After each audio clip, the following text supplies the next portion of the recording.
Bueno, vamos a ver metodología de la investigación. Antes que nada, bueno, primero vemos esta parte de la presentación y después vemos con dudas generales del proyecto.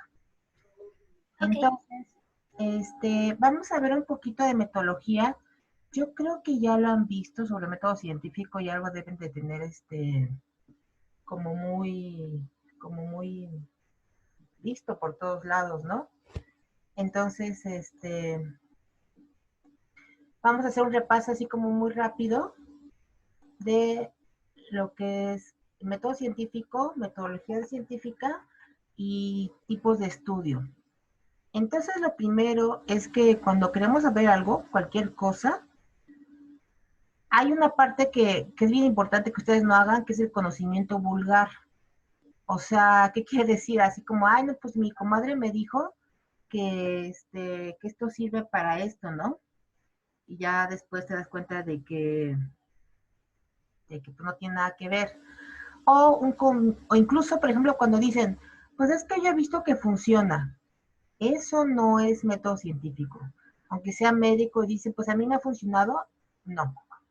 Y también hay un conocimiento que es místico, religioso, que incluso hay veces que los médicos que son muy viejitos o que tienen mucha experiencia lo usan y dicen, es que eso es así, es un dogma, ya ni siquiera se puede cuestionar. Pero eso, obviamente no tiene una base científica. Entonces, el conocimiento científico, por definición, tiene que ser racional, metódico, sistemático, verificable, falible, que busca las regularidades o el proceso de sistematización, usa instrumentos y es un producto sociocultural. Es muy importante esto de que sea metódico. Cuando hacemos las cosas por intuición, no es conocimiento científico, es intuición. Podemos tener sabiduría, no sabemos por qué es así, pero lo sabemos. Entonces, como tal, no se sigue método científico. Y generalmente lo que es muy importante es que sea verificable. Yo puedo, ¿qué quiere decir verificable? Que yo puedo repetir el estudio y ver si se puede, si tengo el mismo resultado o no.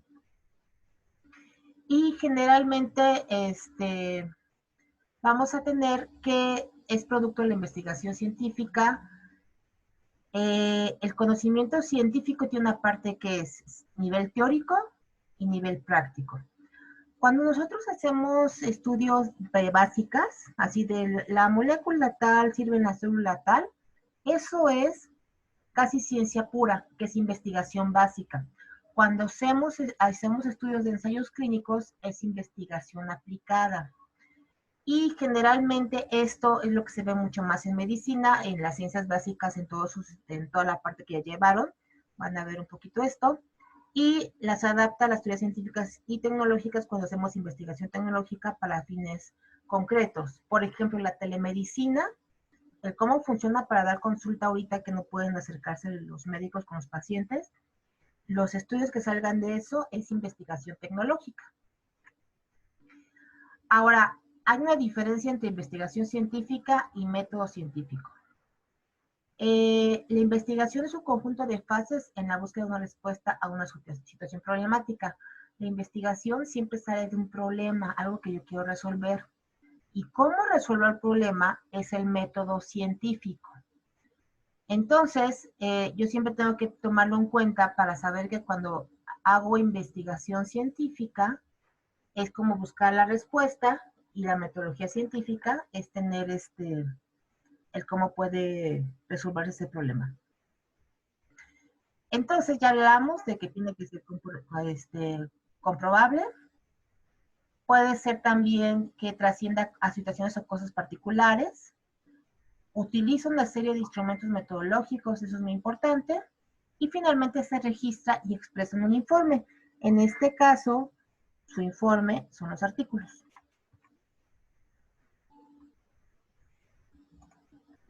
Y vamos a ver que hay etapas de la investigación. Generalmente, primero hay que tener la idea de investigar. Ahorita con COVID hay muchos problemas alrededor del COVID y mucho de eso se investiga. Cuando hago el planteamiento del problema de investigación, establezco objetivos de investigación desarrolle las preguntas y justificar la investigación, su viabilidad. No puede hacer cualquier cosa, tiene que tener un sentido. Después, elaboro el marco teórico. Antes de que me ponga a investigar cualquier cosa, tengo que leer todo lo que se sabe de ese tema. Si no se vale que, ay, yo quiero investigar esto y que he leído nada. Entonces tengo que detectar la literatura, obtener lo que se ha encontrado, extracción y recopilación de información de interés y construcción del marco teórico. El paso 3 es el que ustedes van a hacer para escribir su propio artículo, ¿sí? Por eso tienen que seguir una misma línea de tema, para que ya empiecen a revisar la literatura y ya están detectando cosas que se repiten. Además, vamos a tener ya la estructuración, que es definir cómo se clasifica la investigación. Exploratoria es como no sé nada y voy a ver qué encuentro. Descriptiva, solamente voy a describir las variables que encuentre. Correlacional, quiere decir que encuentro asociación y no quiere decir causalidad. Es decir, encuentro que las personas con diabetes tienen más muerte por COVID. Pero estás diciendo que entonces causa la muerte, todavía no sé cómo. Y ya cuando veamos la parte fisiopatológica de cómo se da eso, es la parte explicativa. Y establecer las hipótesis. Ahí con hipótesis vamos a detectar las variables. Cada variable se tiene que definir en base a un concepto. Por ejemplo, si yo les digo obesidad, ¿cómo podrían definirla, Grecia? Si la variable de obesidad tiene silenciado, Alexa. El peso, y bueno, nosotros sobre todo creo que lo que nos fijamos es en el índice de cintura-cadera y en el índice de masa corporal, ¿no? Uh-huh. Hay algunas personas que están usando el índice de grasa. Cuánto porcentaje de grasa hay en el cuerpo, ¿no? Eso depende de tu marco teórico. Y entonces, ¿cómo obtendrías esa obesidad? ¿Cómo lo medirías si fuera índice de masa corporal? El peso sobre la talla al cuadrado, ¿no? Ok. Si yo te digo entonces, no, pero yo quiero obtener porcentaje de grasa, ¿qué necesito? La verdad no sé, doctora, no sé cuál sea la fórmula para obtener de ahí el índice. No se puede. Tienes que usar un aparato de impedancia. O sea, no sé si han visto esos que los tocas y te detecta cuánta grasa tienes. En realidad sí. Hay unos chiquitos que lo agarras y con que pongas el pulgar. ¿Sí? Exacto. Pero así como todo, es toda una fórmula súper enorme, ¿no? Sí, lo hicimos en el laboratorio de física, pero es como una fórmula horrible. Sí, es como, ajá. es como las básculas de la facultad, ¿no? Ajá. Que te pesan y te hacen agarrarte como una cosa que tiene un cablecito. ¿Sí? Uh-huh. Ah, ok. Sí, esas te dan de porcentaje de grasa, de músculo y creo que, no estoy segura si esas de agua, pero se puede obtener. Sí, también. Y el diseño que vamos a usar. Ahora, en investigación científica, cuando es así, experimental, el diseño es experimental, preexperimental o cuasi experimental, pero en medicina se usa muy poquito esto. ¿Por qué creen? Entró alguien más además de ellos, ¿no? ¿Dónde está la otra persona? Y después está Lucía. ¿Por qué crees que no se haga mucha medicina de diseño experimental?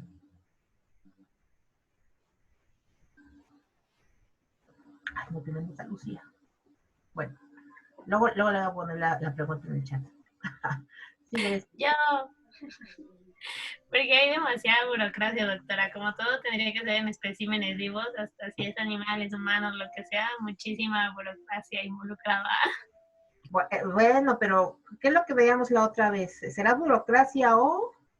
Bueno, es necesario por cuestiones éticas, pero creo que hay muchas cosas que ya se podrían, o sea, por ejemplo, con células madre o así, cosas que se podrían hacer y aún así es como, bueno, la cuestión ética me parece como que solo alenta un poco esa parte de la ciencia en esos gremios, por ejemplo, de estas ciencias ya más moleculares y de trabajar con células madre, por ejemplo.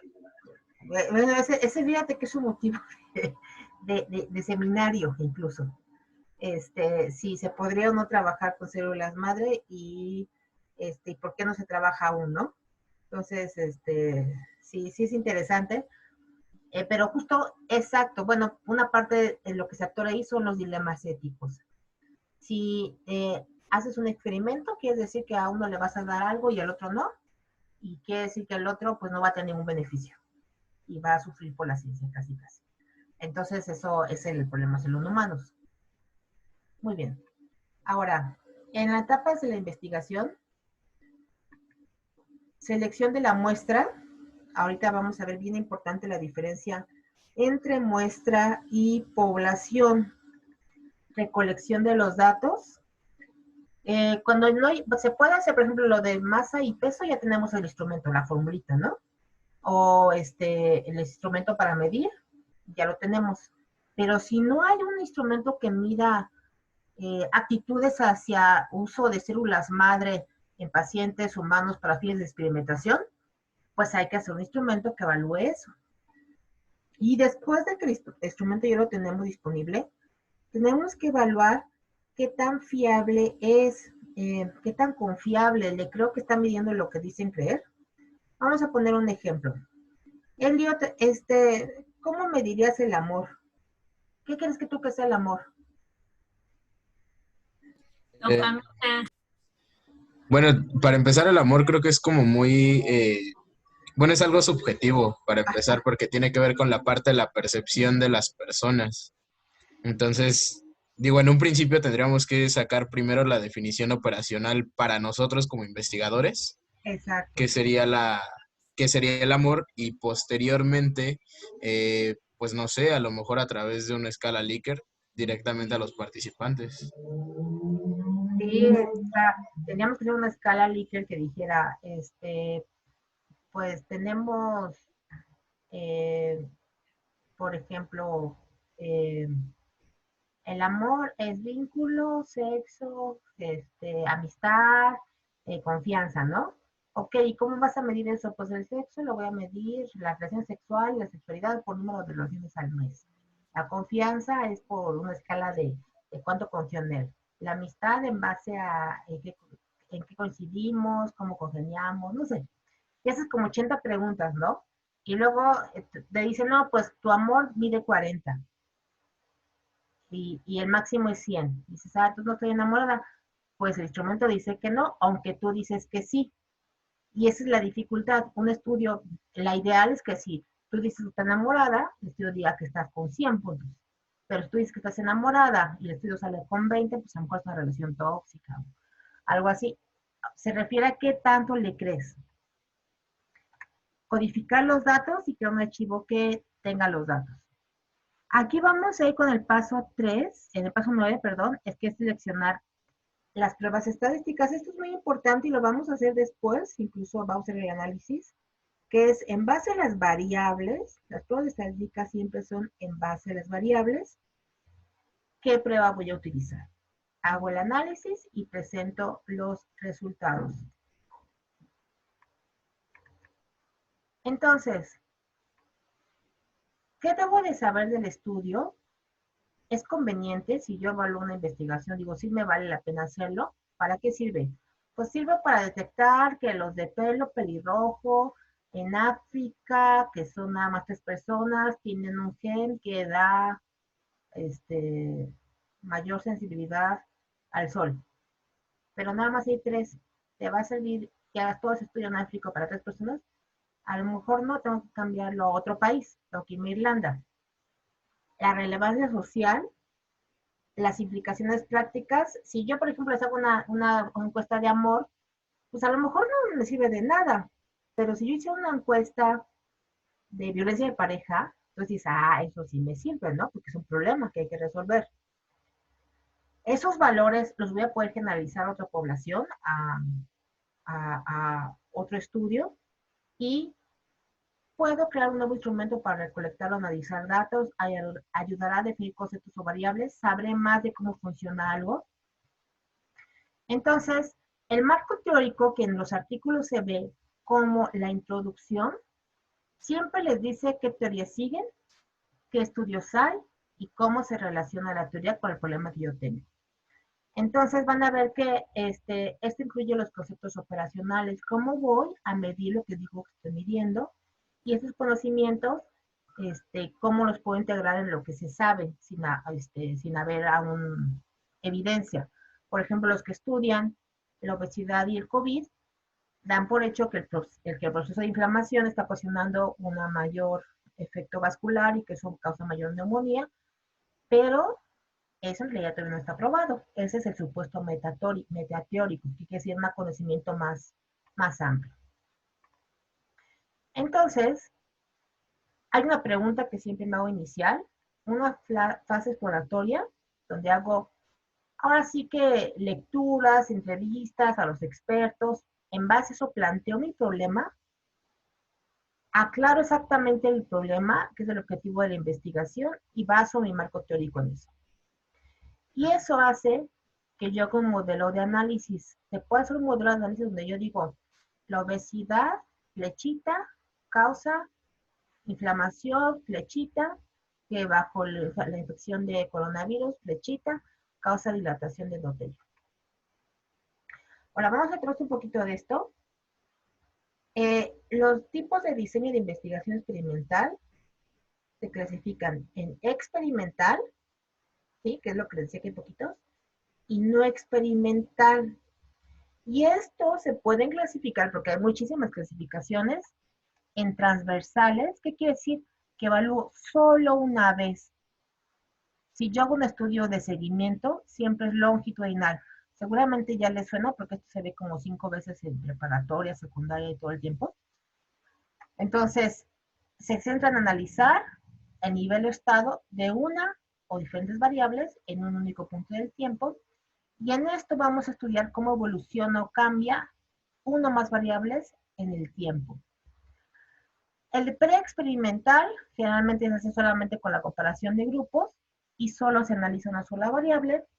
En experimentos puros, los sujetos son elegidos al azar de la población y asignados a los grupos experimentales y controles. Y realiza un control de todos los factores que afectan la validez interna y externa. Estos estudios, que esto que acabo de decir, ¿a qué les suena? Asignados al azar, con grupos, controles. No le he oído, doctora. ¿Qué dijo eso del final? ¿Qué? ¿A qué les suena esta definición? Asignados al azar con un grupo de control. De artículos, ¿qué tipo de estudios son? Cuando han leído. Cuando asignan al azar la maniobra. ¿Saben los ¿Cómo? estudios clínicos controlados? Ah, los de doble ciego. Exacto. Los ensayos clínicos controlados son experimentales. Son elegidos al azar y hay un grupo control y otro grupo que recibe la maniobra. La forma de controlar los factores, cuando digo controlar, es que no te meta ruido o que lo mida, es que sea doble ciego para que no se afecte la validez externa e interna. Los estudios de ensayos clínicos son experimentos puros. Y cuando haces algo muy parecido, pero no es ciego, es cuasi experimental. La diferencia es que el paciente sabe que está tomando otra cosa diferente, o el investigador le da, hay veces que no se puede tapar la maniobra. Si yo hago una intervención de psicoterapia, no puedo fingir que doy psicoterapia, no puedo fingir que doy una pastillita, ¿sí? Entonces, estos son generalmente los tipos de estudio que se hacen. Entre más estén pegados al experimental, son más válidos, ¿sí? Un ensayo que hay otra vez una discusión con un doctor que decía que la ivermectina, yo le dije a una paciente que no tomara ivermectina en su casa porque una prima le había dicho que tomara. Le dije, bueno, yo creo que no. Y además su eficacia todavía está en estudio. Y el doctor se enojó porque dijo que en el hospital, que es cierto, en el IMSS, lo están dando como parte de casi su grupo de, su grupo de medicamentos. Y él decía que les iba bien. Esa opinión no es científica. Sí, sí, gracias. ¿Ibas a decir algo?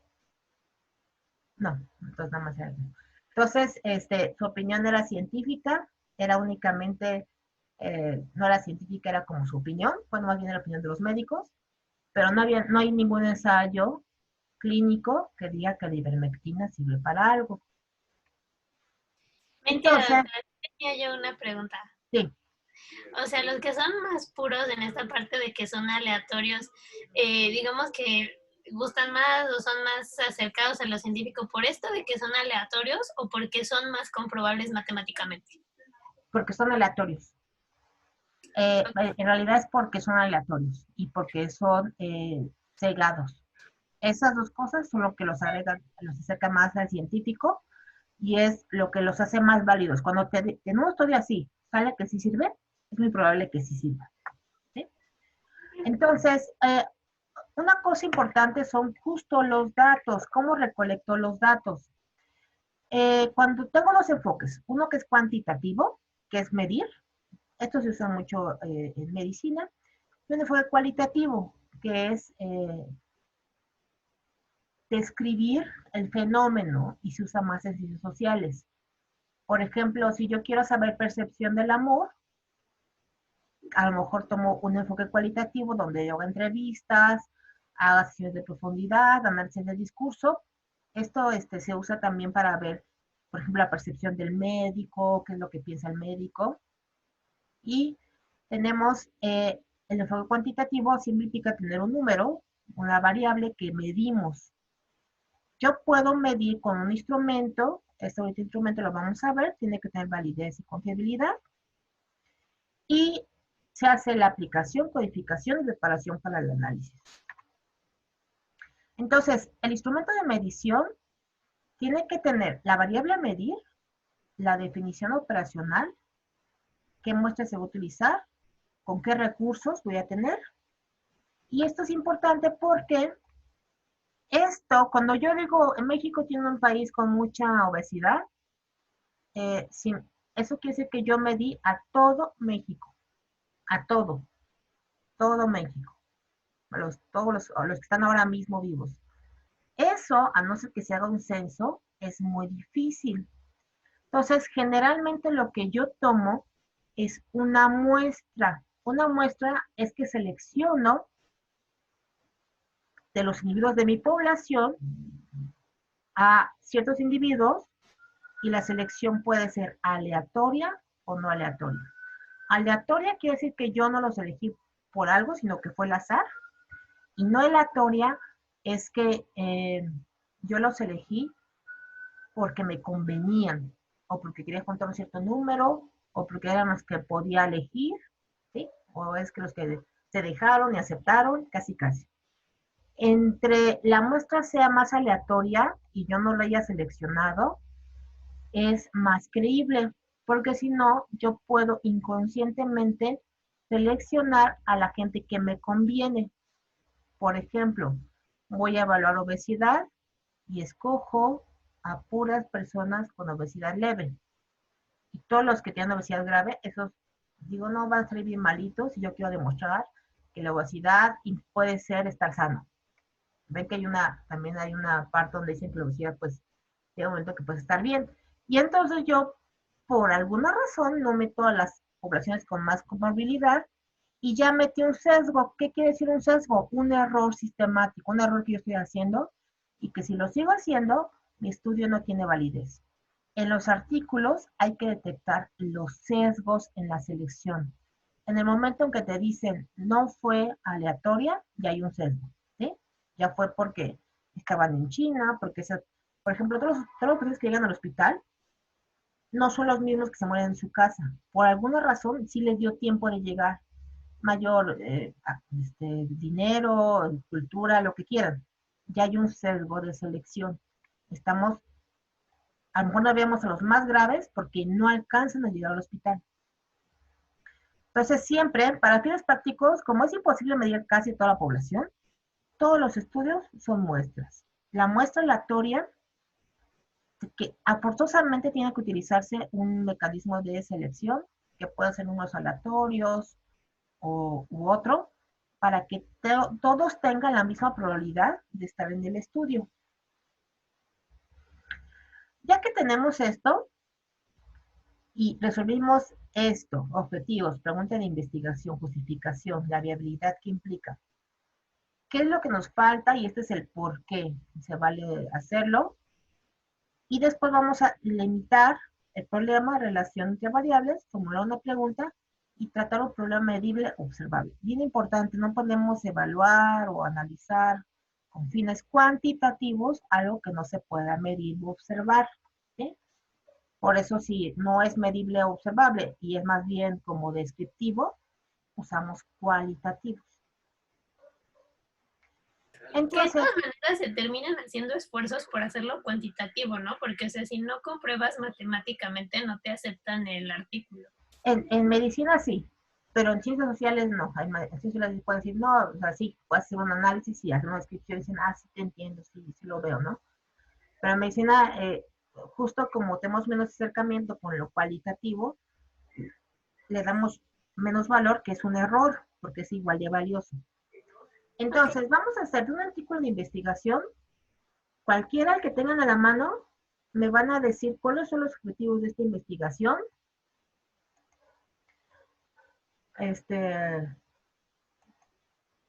justificación, por qué y para qué, y la viabilidad. ¿Sale? Entonces, ¿Tenemos algunos de los que ya hicimos resumen? sí, por supuesto. Lo ideal es que ya lo he leído. Entonces, nada más saquen uno que ya hayan hecho el resumen. ¿Puede repetirlo, doctora? Es que acabamos, Hanna y yo, de terminar con la clase. Perfecto. Ya tomada se quedó grabada, para que la vean al ratito. Ay, sí, muchas gracias. De un artículo de investigación, ¿cuáles son los objetivos de esta investigación? La justificación de la investigación, ¿por qué y para qué? Y si ustedes consideran que es viable.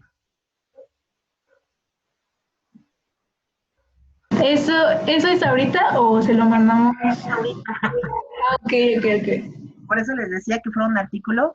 Si no los tienen disponibles, no se preocupen, ahorita les consigo uno. Y si ven que vamos a poner uno en español para que no se canten.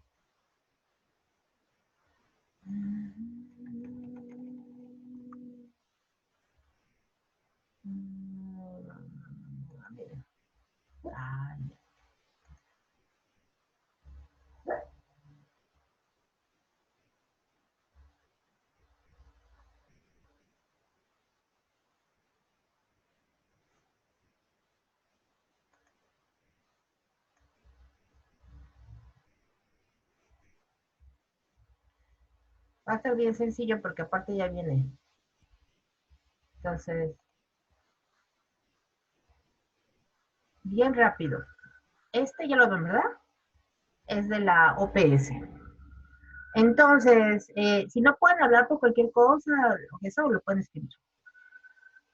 Tendencias, este artículo es tendencias de la epidemia, respuesta de salud pública y capacidad del sistema de salud, la experiencia de Chile en 4 meses de pandemia por COVID. El autor es Canals y otros. Objetivo, informar sobre la vigilancia de la pandemia por COVID en Chile, analizar la respuesta de las intervenciones de salud pública implementadas desde el 3 de marzo al 30 de junio y evaluar los riesgos de colapso del sistema de salud. Bueno.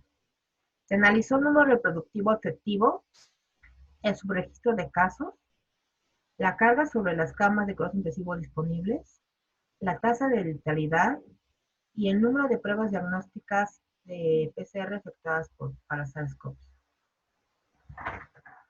Tras un inicio acelerado, la pandemia por COVID parecía estar relativamente controlada en Chile, con números reproductivos cercanos a 1. Aclaramos que se acuerda que el número reproductivo será cuántos a partir de que un paciente se enferma se contagia. Entonces, cuando sube de 1, quiere decir que empiezan a contagiarse 1,5 personas, 2 personas y media, 3 personas y media. Cuando hay 5, pues es una pandemia enorme. Entre más cercano esté a 1 o menor a 1, quiere decir que se acabó la pandemia. La carga de pacientes infectados será alta, con un número importante de casos no notificados. La capacidad de diagnosticar todavía limitada heterogénea de regiones del país. Y el 30 de junio, un mercado de incremento exponencial en número de casos, con un pico el 14 de junio. La ocupación de camas fue 85% a nivel nacional y 95% en la región metropolitana. Nuestros hallazgos sugieren que las políticas de salud pública implementadas parecen haber sido efectivas inicialmente para disminuir la propagación de la pandemia. Las decisiones prematuras de relajar estas intervenciones pueden haber ocasionado un rebote en los casos con una rápida saturación del sistema de atención a la salud.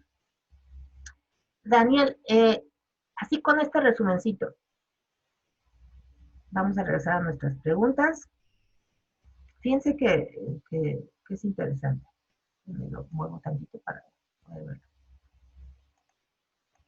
¿Cuáles son los objetivos de esta investigación? Está muy fácil, ¿eh?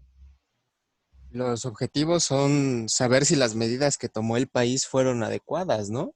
Ujú. Sí, aunque O sea, obviamente el resumen no dice cuáles fueron, ¿verdad? ajá, no dice cuáles fueron, pero dice que funcionaron. Ajá. Yo cuando hablo de inteligencia de salud pública, me da un poco de duda de cómo lo midieron. ¿Cómo sé que mi intervención, cuál es la intervención que estoy haciendo y cómo la mido, si está efectiva? Porque aquí dicen que hubo muchos casos no detectados, no notificados. ¿Y cómo lo supieron después? Hicieron un cálculo de cuántos casos tendría que haber habido para que hubiera esos casos de infección. Pero bueno, ¿tú crees que con este objetivo se cumplió con los resultados que obtuvieron?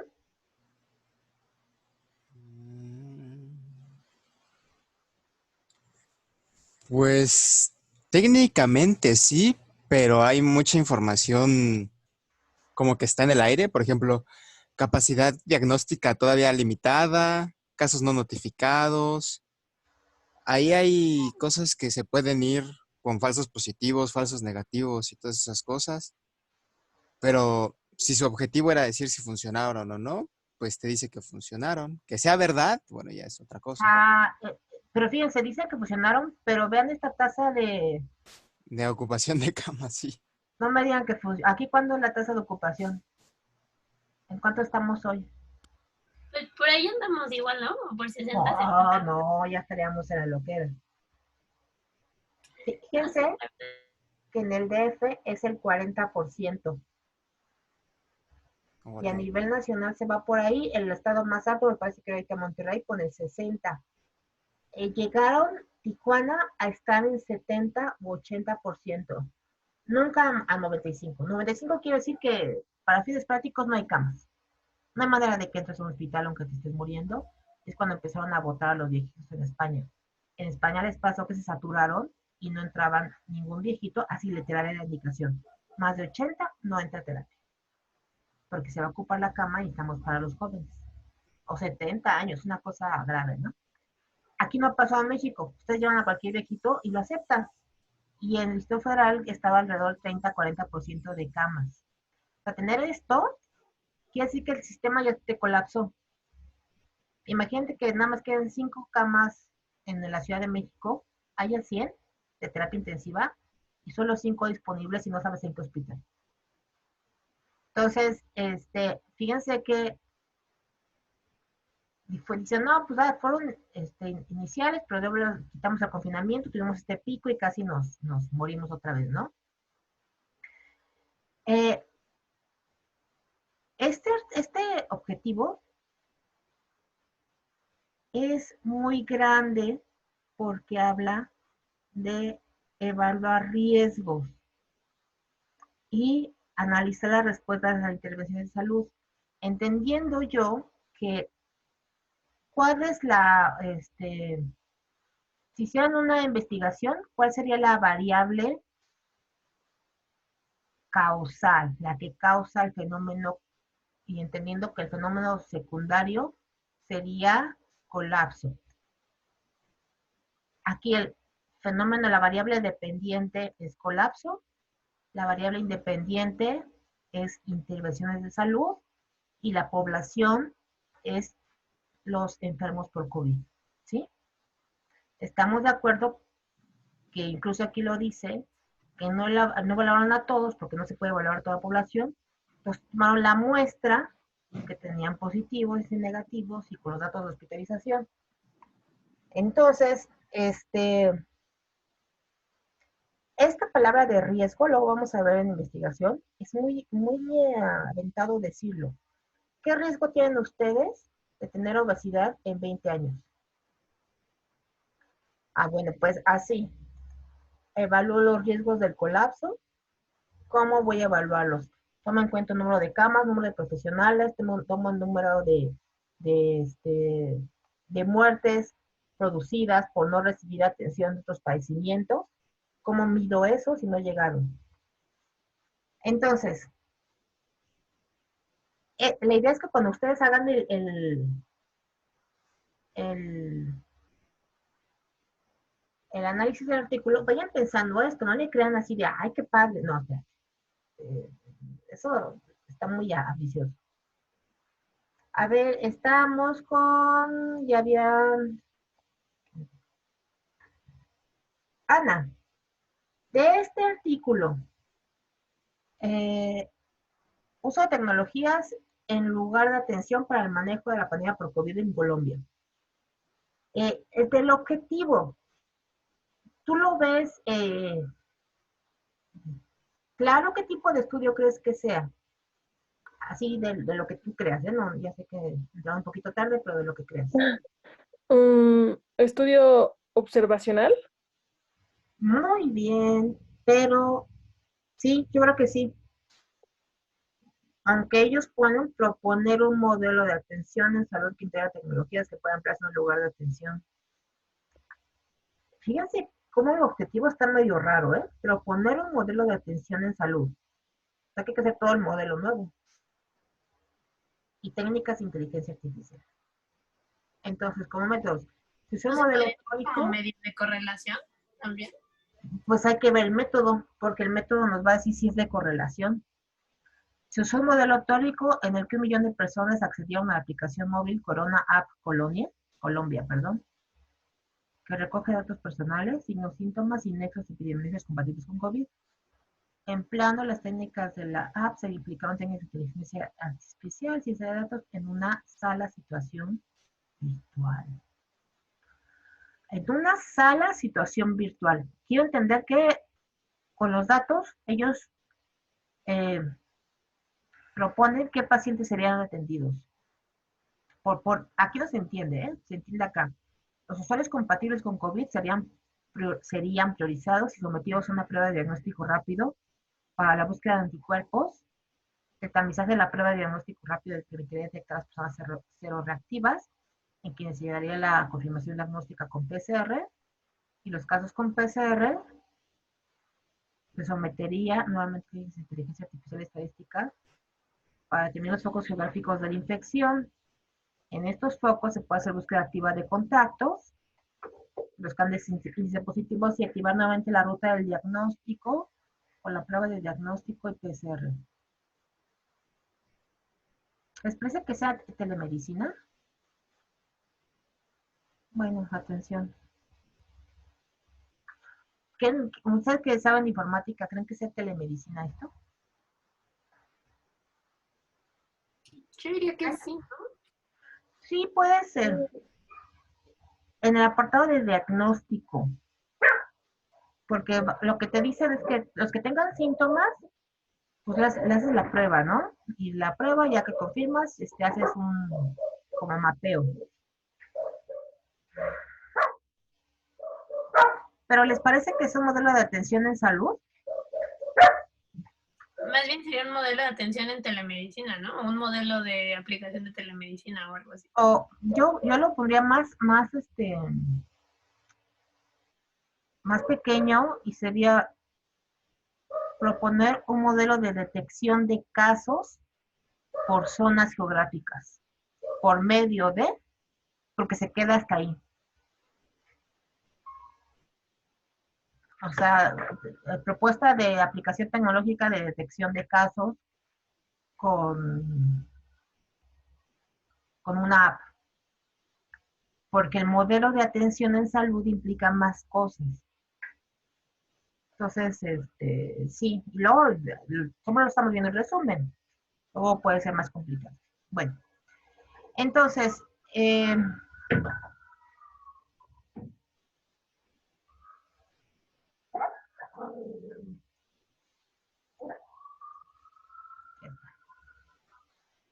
vamos ay, En la presentación que se las voy a enviar en un ratito, les puse, hay un sitio de investigación que está muy bien, que es Metodología de la Investigación, y un libro completito de lectura crítica de artículos. O sea, hay un libro de 600 páginas que solo trata de eso, para que vean lo triste, bueno, lo grande que es ese tema, ¿no?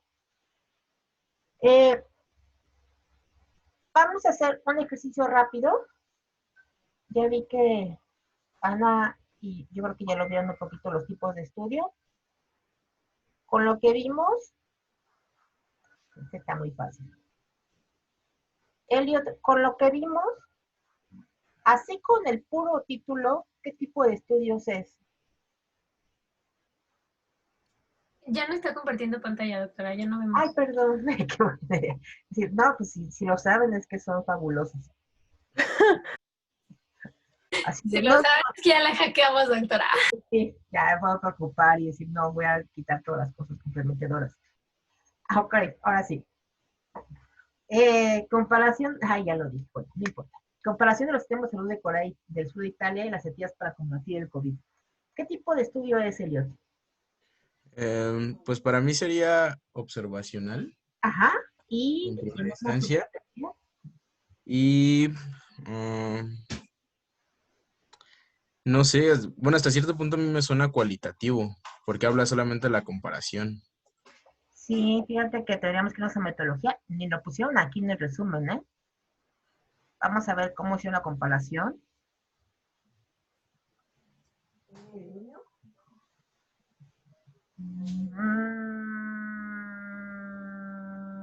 Sí, fíjate que es cualitativo. Escriben que utilizó tecnología de educación holística a su comodidad y sí, es cualitativo y es comparativo. Muy importante, un estudio comparativo no es un estudio experimental, ¿eh? Cuando yo digo experimento, es que veo las razones por las que se produce algo. La comparación solo me dice, bueno, esto y esto se parecen o no se parecen. Pero sí, efectivamente es cualitativo. Y Tengo los una días, pregunta. sí. O sea, si digamos que el objetivo es que es descriptivo, pero lo que terminan encontrando es una correlación, entonces lo vuelve correlacional. Qué bueno que lo dices. La correlación sigue siendo descriptiva. Aunque haya una correlación, no quiere decir que sea causalidad. Por ejemplo, hay una correlación entre las mujeres tengan el pelo largo y oscuro, y entonces resulta que encuentro que las mujeres con el pelo más largo les tomo el tono del pelo y va siendo más oscuro conforme más largo. Por una expresión, una cosa que no tiene nada que ver, ¿no? Y encuentro una correlación. ¿Están de acuerdo que eso no quiere decir que el pelo oscuro condicione que se lo dejen largo o al revés, que el pelo largo condicione que se les vuelva oscuro? Es una correlación. Cuando hablamos de causalidad, vamos a ver que para evaluar usamos algo que se llaman regresiones y modelos de diferencias, pero con casos y controles, donde controlamos todas las variables que puedan condicionar una cosa u otra. Entonces, pero podemos inferir que algo tiene que ver, pero no necesariamente estamos en causalidad. Sigue siendo un estudio descriptivo. ¿Ibas a decir algo, Elliot? Bueno, creo que no. Entonces, me Sí, faltaba. doctora, Sí, perdón. Bueno, nada más complementando a lo mejor esto que comentaba Grecia.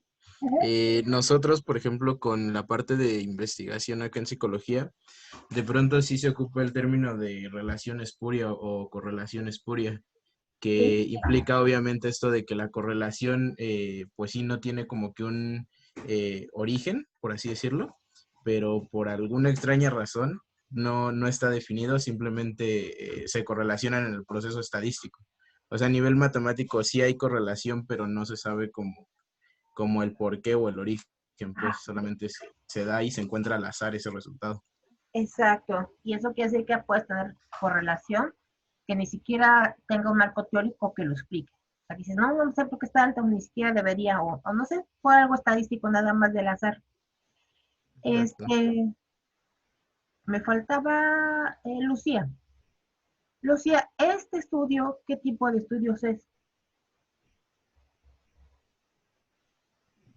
Características clínicas básicas en los primeros 100 casos fatales de...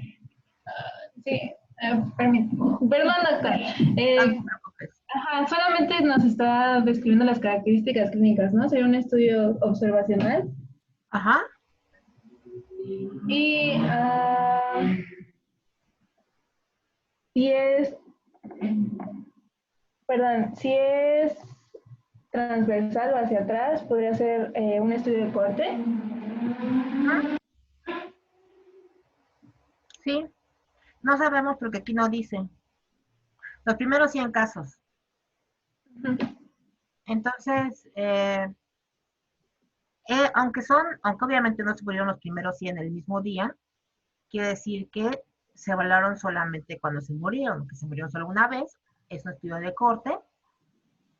Vean que aunque ellos hablan de comparación, sigue siendo un estudio descriptivo y observacional. El observacional quiere decir que no interviene el investigador, que él no hace nada. Describieron esto, obtuvieron riesgo con OR, sigue siendo observacional, hipertensión, diabetes mellitus, obesidad, tabaco y patología, y mayor riesgo de mortalidad. Vean cómo que está el riesgo, más de 10 veces más en pacientes mayores de 60 años. Entonces, aunque ustedes vean esto, sigue siendo un estudio descriptivo, ¿sí?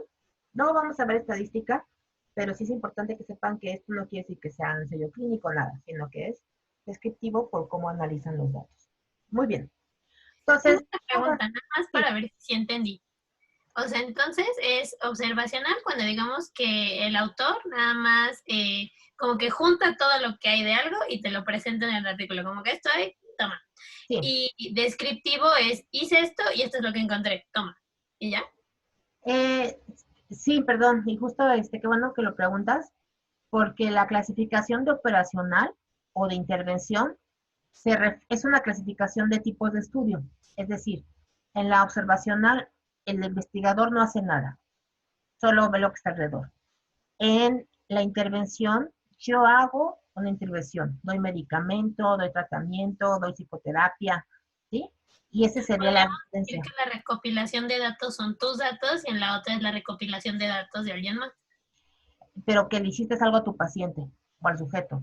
Si nada más a tu sujeto no le hiciste nada y nada más lo mediste, sigue siendo observacional, ¿sí? Aunque sean tus pacientes. Pero si tú le hiciste algo, sí es de intervención. El descriptivo describe generalmente solo el fenómeno sin comparar. Cuando tú comparas a dos poblaciones que tienen cosas diferentes, es un estudio comparativo. Por ejemplo, aquí nada más había muertos.